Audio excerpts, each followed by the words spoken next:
नव नव गीत संगीतक आनंद लेबऽ के लेल हमर YouTube channel DJ Balkrishna music official के लाल बटन दबा के सब्सक्राइब करू आहे घंटी के निशान के जरूर दबाओ। मंगलमय दिनुआ झूले पाहुन छतिया, मंगलमय दिनुआ झूले पाहुन छतिया, धन धन जागल भागे मन कंवल फुलायल, धन धन जागल भागे मन कंवल फुलायल, मंगलमय दिनुआ झूले पाहुन छतिया, मंगलमय दिनुआ झूले पाहुन छतिया।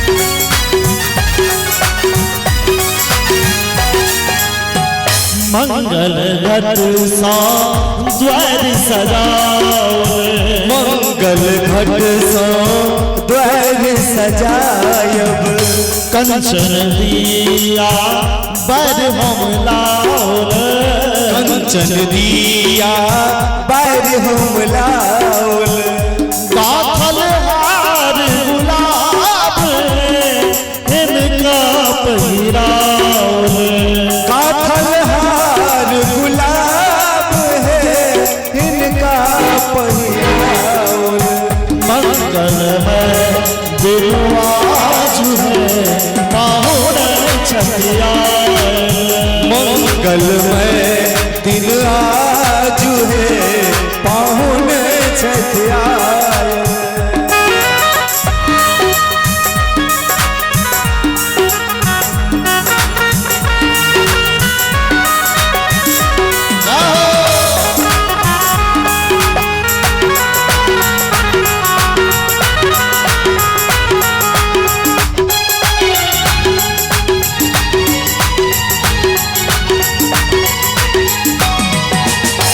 कर खाली बेसी अभिलाषा, कर खाली बेसी अभिलाषा, दुर्विधान पर अगबे आशा, दुर्विधान पर अगबे आशा, मान बढ़ावन पागले हिनका सिर राखल, मान बढ़ावन पाग है हिनका सिर राखल। और मिथिला के मान सम्मान हमर समित सरकार माथ पर पाग पहिरने छथि, तो मिथिला के मान सम्मान के लेल कहल जा रहल छै, मान बढ़ावन पाग हिनका सिर राखल, मान बढ़ावन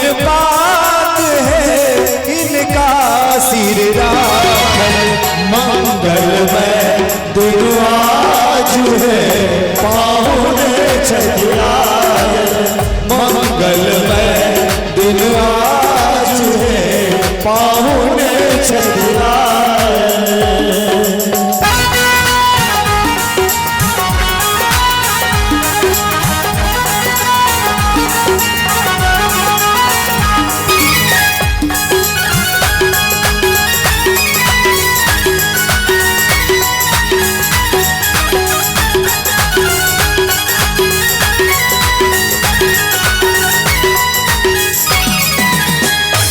सब संत में कह के ले जा रहा छी, हमर तारा बाबू कने यहाँ ध्यान देवे, कह के ले जा रहा छी, धन में धन भावही का संबल, धन में धन भावही का संबल, सुभग सिरे मन ही मन से सुभग स्नेह मने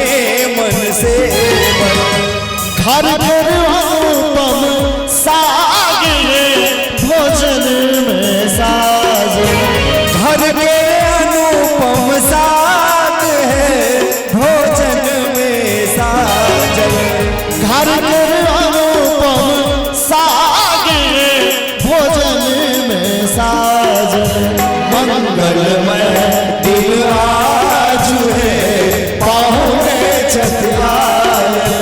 मंगलमय दिन आज है पाहुने छठियाए।